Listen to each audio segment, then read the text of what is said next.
प्रेक्षकांनो, वचन दिले तू मला मालिकेचा आजचा 25 मार्चचा भाग जबरदस्त आहे. ऊर्जाने आता शौर्यशी असलेले सगळे संबंध तोडून टाकले आहेत. एवढंच नाही तर शौर्याने दिलेले कानातले त्याच्यावरती फेकून देत ऊर्जाने त्याच्या तोंडावर दरवाजा बंद करून त्याला बाहेरचा रस्ता दाखवलाय. त्यातच नीच हर्षवर्धनने कपटी डाव खेळून आता ऊर्जाला एका मोठ्या संकटात अडकवले, तेही आमदाराला हाताशी घेऊन. नीच आमदाराने आता पत्रकार परिषद घेऊन ऊर्जा एक लाचखोर वकील आहे याचा डिंडोरा पिटवलाय. त्यातच आता ऊर्जा शिंदे जहागीरदारांच्या घरात आली होती. हा इतका मोठा बॉम्ब दिव्याने फोडलाय, तेही हर्षवर्धन समोर. पण आता शौर्य ऊर्जाचं मन, तिचं प्रेम पुन्हा कसा जिंकतोय. आणि ऊर्जाच्या आयुष्यात आलेलं हे शिर्के नावाचं वादळ जे की हर्षवर्धनने आणलंय, त्यातून आता शौर्य ऊर्जाला कसा बाहेर काढतोय ते पाहणं आहोतच. त्यासाठी भाग शेवटपर्यंत जरूर बघा. शौर्याची खरी ओळख कळल्यापासून ऊर्जाला इतका त्रास होत असतो. शौर्य तिला समजावण्याचा अतोनात प्रयत्न करतो, पण ऊर्जा ऐकून घेण्याच्या मनस्थितीतच नसते. प्लीज शौर्य, तू काहीही बोलू नकोस आता. शौर्य जीव तोडून सांगत असतो की माझं तुझ्यावरती खरं प्रेम आहे, पण ऊर्जा ऐकूनच घेत नाही. त्याच्यावरतीच वचकते की तू आता तुझा अधिकार गमावलाय शौर्य. तेव्हा शौर्य विचारतो की पण याची शिक्षा तू मला का देतेस? जे झालं ते तुझ्या बाबात आणि माझ्या डॅडमध्ये झालं ना, मग आपण का शिक्षा भोगतोय? आता ऊर्जाला आठवते. ती शौर्याला विचारते की तुझे डॅड त्यावेळी सफरचंद खाऊ घालत असताना तुझ्या डॅडचाच फोन आला होता ना. मी तेव्हा तुला विचारलं होतं शौर्य, मग का नाही सांगितलंस तू? शौर्याला आठवतं ऐनवेळी हर्षवर्धनचा फोन आला होता, तेव्हा शौर्याने टाळाटाळ केली होती.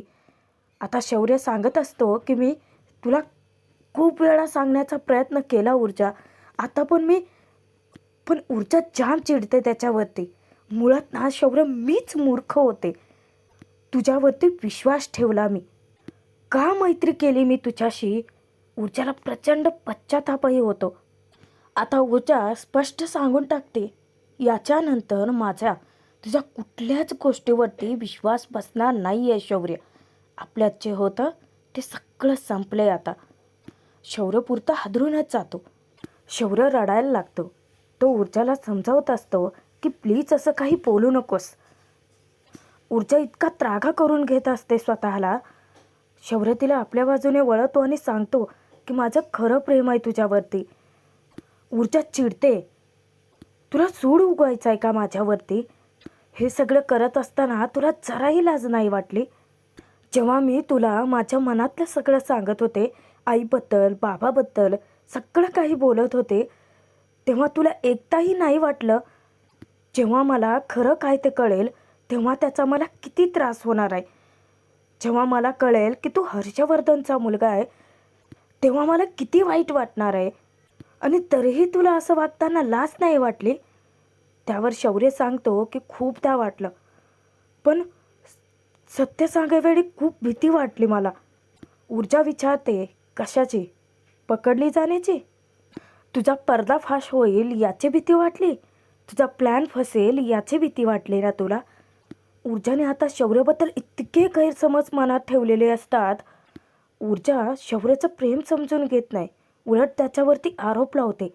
त्याला जा विचारते की माझ्या केसबद्दलच्या सगळ्या गोष्टी जाणून घेण्यासाठी आलात ना तू? का आलास तू माझ्या आयुष्यामध्ये असा अचानकच? माझ्या केसमध्ये नक्की काय चालू आहे हे सगळे मला पुरावे मिळत आहेत. ते सगळं तुला तुझ्या त्या वडिलांना, हर्षवर्धन जहागीरदाराला जाऊन सांगायचं होतं ना. मी पण किती मूर्ख आहे ना शौर्य. मला माहीतच नव्हतं रे की इकडच्या गोष्टी तिकडे हर्षवर्धनला जाऊन सांगणारा तूच होतास. मला कसं नाही कळलं? ती स्वतःला इतका त्रास करून घेत असते, पण सगळ्यात जास्त धक्का बसतो शौर्याला. कारण इतका मोठा गैरसमज आता दूर करायचा तरी कसा? तो कोलमडून पडतो. तरीही ऊर्जाला ती नाटकंच वाटतात.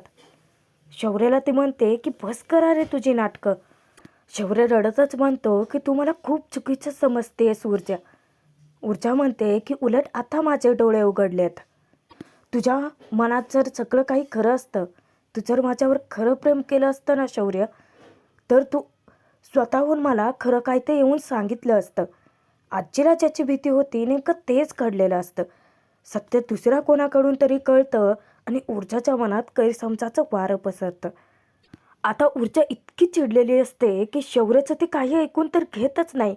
पण ती त्याला जाब विचारते की कुठल्या तोंडाने तू आजीला घेऊन आलायस रे तुझ्या, तेही लग्नाचे बोलणे करायला. तेव्हा शौर्य जीव तोडून तळमळीने सांगत असतो की नाही ऊर्जा, प्लीज ऐकून घे माझं.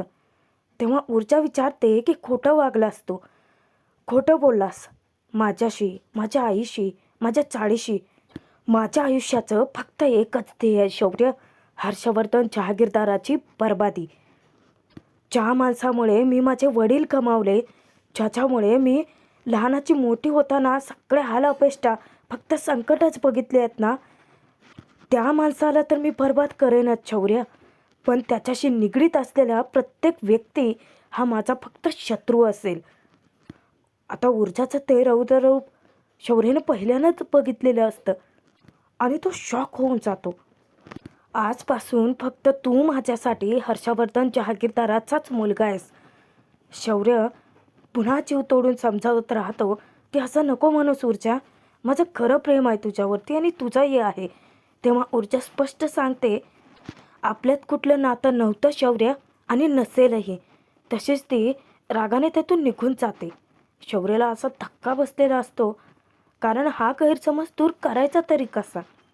तो पूर्णपणे सुन्न होऊन जातो. त्याच्या कानात फक्त आणि फक्त ऊर्जाचे तेच शब्द घुमत असतात की तू माझा शत्रू आहेस. इकडे आजीचे प्रयत्नसुद्धा सफल फेल ठरतात, कारण पूर्वा शकुनाचं ताट परत सोपवत त्यांना डायरेक्ट बाहेरचा रस्ता दाखवते. आता आजी जीव तोडून समजावत राहते की चुकतेस तू, शकुनाचं ताट असं परत पाठवायचं नसतं. पण पूर्वा सांगते की मुळात हे नातंच जोडू शकत नाही. इतक्यातच ऊर्जा तिथे येते आणि ती सांगून टाकते की हे लग्न होऊच शकत नाही. आता आजीला ती विचारते की मोठे आहात ना तुम्ही माझ्यापेक्षा, तरीही तुम्ही असं वागलात. या जगात खरं कोणी उरलंय की नाही. आजी ऊर्जाला शौर्याची बाजू समजावत असते की शौर्याने फसवलं नाही आहे तुला, उलट तुम्ही दोघं एकत्र यावं अशीच माझी इच्छा आहे. तेव्हा मात्र ऊर्जा ते शकुनाचं ताट शौर्याच्या पायात फेकून देत सांगते, हे होऊच शकत नाही, तुम्हाला सांगितलेलं कळत नाही आहे का. आता शौर्यही शॉक होतो. खरं तर पूर्वात जास्त शॉक होते हां, कारण ऊर्जाचं असं रौद्ररूप तिने कधीच पाहिलं नव्हतं. आता आजी काही बोलायला जाणार, ऊर्जा हात जोडून त्यांना विनंती करते की निघा इथून. पुन्हा शौर्य छोटा प्रयत्न करून बघतो. तळमळीने ऊर्जाला समजावत राहतो, इनफॅक्ट मी तुला खरं सांगायलाच आलो होतो ऊर्जा, प्लीज ऐकून घे माझं. तेव्हा ऊर्जा म्हणते की शौर्य, तू सत्य मला कधीही सांगितलं असतंस ना, तरी त्याचा परिणाम हा असाच झाला असता. आता शौर्य जरी बोलायला गेला तरी ऊर्जा त्याच्यावरती वचकते, अजून किती खोटं बोलणार आहेस शौर्य, अजून किती फसवणार आहेस. मी एवढा विश्वास ठेवला तुझ्यावरती आणि तू काय करत आलात शौर्य, फक्त विश्वासघात केला आहेस तू माझा. शौर्य काही बोलायला जाणार, आता मात्र ती इतकी भडकते, तू जा ना इथून शौर्य. ते जोराने किंचाळते. आता तर थोडी भीती पूर्वाला सुद्धा वाटते बरं का. ऊर्जा शौर्यापासून तोंड फिरवते आणि याच एका घटनेने दोघांचंही काळच पिळवटून निघालेलं असतं. आजी शौर्याला सावरते, त्याला इशारा करते, खुणावते घरी जाण्यासाठी. पण शौर्याची पावलेच आता तिथेच अडखळलेली असतात. तो सतत ऊर्जाकडे पाहत असतो. जाण्यापूर्वी आजी जेव्हा पूर्वाला म्हणते, मी बोलले त्याचा एकदा विचार कर, तेव्हा पूर्वाही त्यांच्यापासून तोंड फिरवते. आता शौर्य आजी दोघेही जेव्हा दाराबाहेर जातात, अचानक ऊर्जा म्हणते की थांब शौर्य. बिचाऱ्या शौर्याच्या मनात इतकी आशा निर्माण होते, पण ऊर्जा कपाटातून शौर्याने जे कानातलं दिलं होतं ना ते घेऊन येते आणि शौर्याच्या तोंडावर फेकून मारते. तू दिलेली कुठलीही गोष्ट मला माझ्या आयुष्यात नको आहे. ऊर्जाचे ते शब्द शौर्याच्या काळजावर असे काही घाव घालतात तो झुकून ते कानातले उचलतो आणि ऊर्जाला काही बोलायला येणार, ऊर्जा त्याच्या तोंडावरती दरवाजा बंद करून टाकते आणि ती कोलमडते, कोसळते. आता पूर्वालाही तिची अवस्था बघवत नसते. तिकडे शौर्यसुद्धा खूपच अस्वस्थ होतो. शौर्यचं पाऊलच आता तिथून निघत नसतं, कारण त्याचा जीव ऊर्जात अडकलेला असतो आणि ऊर्जाची अवस्था पूर्वाला बघवत नसते. ती ऊर्जाच्या जवळ येऊन बसते. तिला सावरण्याचा, धीर देण्याचा प्रयत्न करते. ऊर्जाला शौर्याची पहिली भेट आठवते मंदिरामध्ये. त्यानंतर तिला आठवतं शौर्याने तिला कानातले गिफ्ट केले होते. ऊर्जाच्या घरचं पाणीसुद्धा भरलं होतं. त्यावेळी त्याला चहाचा चटका लागला म्हणून ऊर्जाने स्वतःच्या हातांनी त्याला चहा पाजला होता. शौर्याने छान गोड सरप्राईज दिलं, ते म्हणजे तिच्या बाबाची स्कूटर परत आणली. तेव्हा ऊर्जा त्याच्यावरती किती खुश झाली होती. आणि अचानक जेव्हा तिला आठवतं मंग्याने शौर्याची खरी ओळख सांगितली, तेव्हा मात्र पुन्हा तिला त्रास उद्भवतो. आता पूर्वाला ती भरल्या अंतःकरणाने सांगते की आई, मला खरंच माहिती नव्हतं. त्याने मला कधीच नाही सांगितलं गं. तो खोटं बोलला माझ्याशी. खरंच तो खोटं वागला माझ्याशी. आणि ऊर्जाला पूर्वा आपल्या उराशी कवटाळून धरते. आपल्या कुशीत घेते, शांत करण्याचा प्रयत्न करत असते. आता ऊर्जा एक आघात सहन करते की नाही, तोपर्यंत हर्षवर्धनने दुसरा डाव तिच्यावरती तिच्या विरुद्ध रचलेला असतो. आता आमदाराने हर्षवर्धनच्या सांगण्यानुसार पत्रकार मीटिंग घेतलेली असते आणि वर तोंड करून तो ऊर्जाबद्दल काहीही भरळत सुटतो. शेवटी बदनामीच करायची असते. ऊर्जा एक लाचखोर वकील आहे आणि पैशांसाठी ती विक्रांतला बदनाम करते, असे तिच्यावरती गंभीर आरोपही लावतो.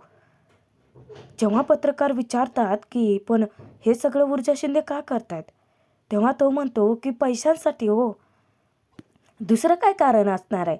घरची परिस्थिती इतकी हालाकीची आहे. नीच हर्षवर्धन आता त्याला इतक्या आनंदाच्या उकळ्या फुटत असतात, कारण तो ती पत्रकार परिषद पाहत असतो. जेव्हा पत्रकार विचारतात की पण हे सगळं कुणी केले असं वाटतं तुम्हाला, तेव्हा तो वर तोंड करून तेच सांगतो, जे हर्षवर्धनने पट्टी पडवले, विरोधी पक्ष हो, दुसरं कोण असणार आहे अजून. जेव्हा त्याला विचारलं जातं पत्रकारांद्वारे की पण ही इन्फॉर्मेशन तुम्हाला कशी काय माहिती, त्यावर तो खिदळतो, हसतो आणि सांगतो, अहो आली आली इन्फॉर्मेशन. आता ती कशी आली ते विचारू नका. आम्ही इतकी वर्ष राजकारणात आहोत. मिळवली.